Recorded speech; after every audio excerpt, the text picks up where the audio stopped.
BookTube, this is Becky from Becky Writes, this is Becky Reads, and this is my July wrap-up video. So I was able to read 11 books in the month of July, which is a solid reading month, but not as many as I was hoping. I was really gunning for a 15-book month, but, you know, things happen. Most of the books I read this month were actually audiobooks, and a whole bunch of them had to do with, like, personal finance, you know, because I'm 30 and I need to know how retirements work and investing works and all that sort of stuff. But I did read a pretty interesting mix of novels, so I'll just jump right in. The first book I finished this month was The School for Good and Evil #2. This is the second in the trilogy, A World Without Princes, and this continues the story of Agatha and Sophie as they are back at the School for Good and Evil. This time things have really changed. I'm not going to tell you everything that goes on, I want it to be a surprise, but the School for Good and Evil have totally changed, and now Sophie and Agatha see themselves in the midst of this major crisis that's happening. This continues to test their limits as friends,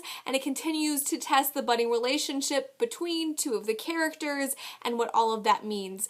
I enjoyed this series. I gave this 3.5 stars. I think that this book had some major flaws, some really serious flaws, and the biggest one is that this feels like a book that is trying to be pro-woman and pro-feminist and fails.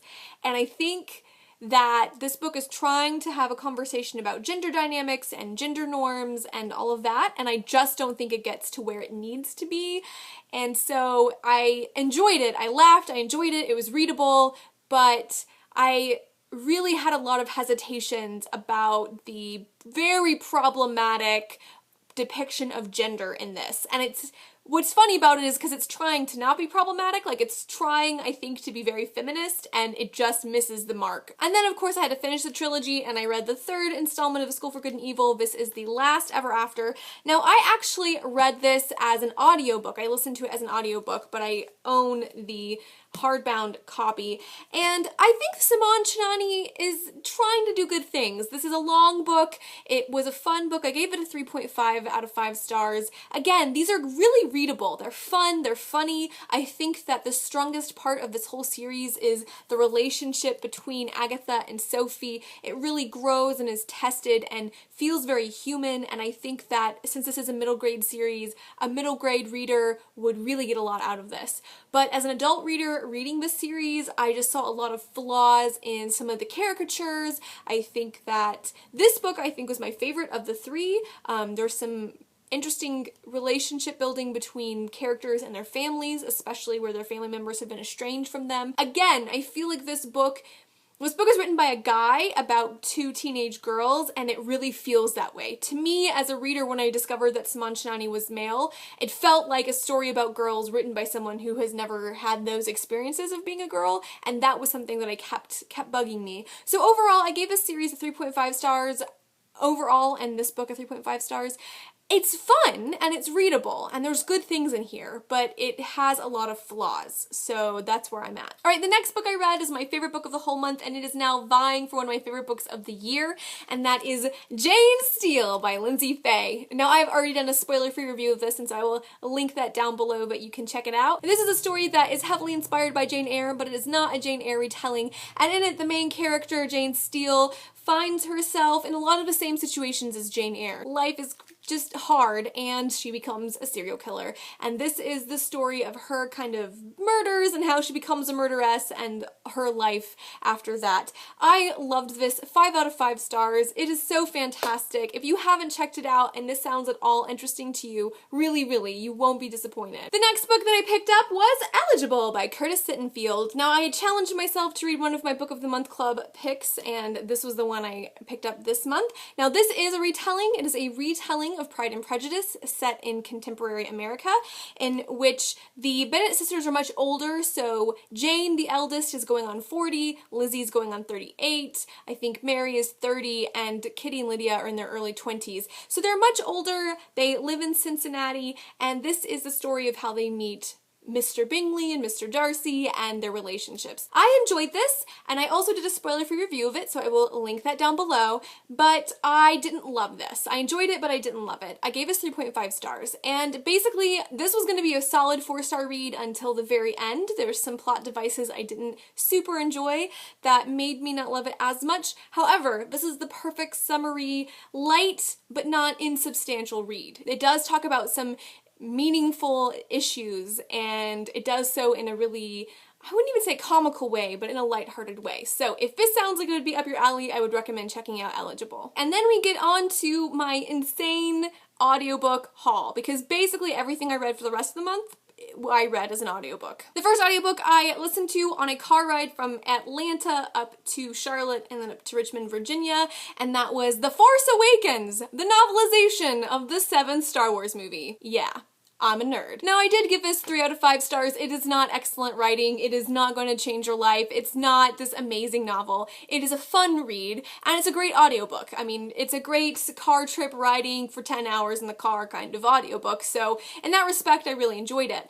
I will say the best benefit of having read the novelization is that it fills in some of the gaps from the film. I'm a huge Star Wars fan. I've seen The Force Awakens multiple times, but there are little bits and pieces that I never really caught or weren't explained at all in the film, like how does Poe Dameron get from Jakku to the rebellion?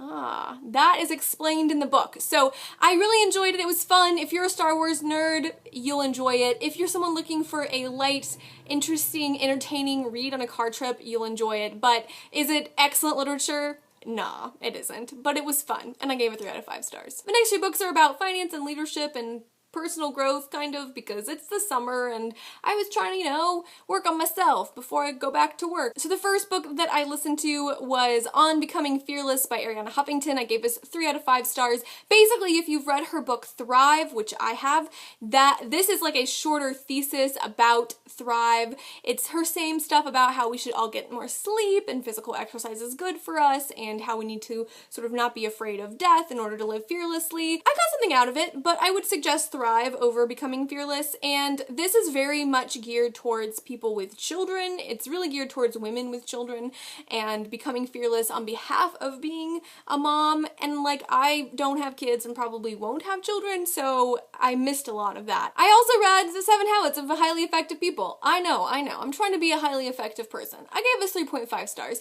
Everything in this book is common sense. I listened to it in like less than 3 hours. It is not a long book.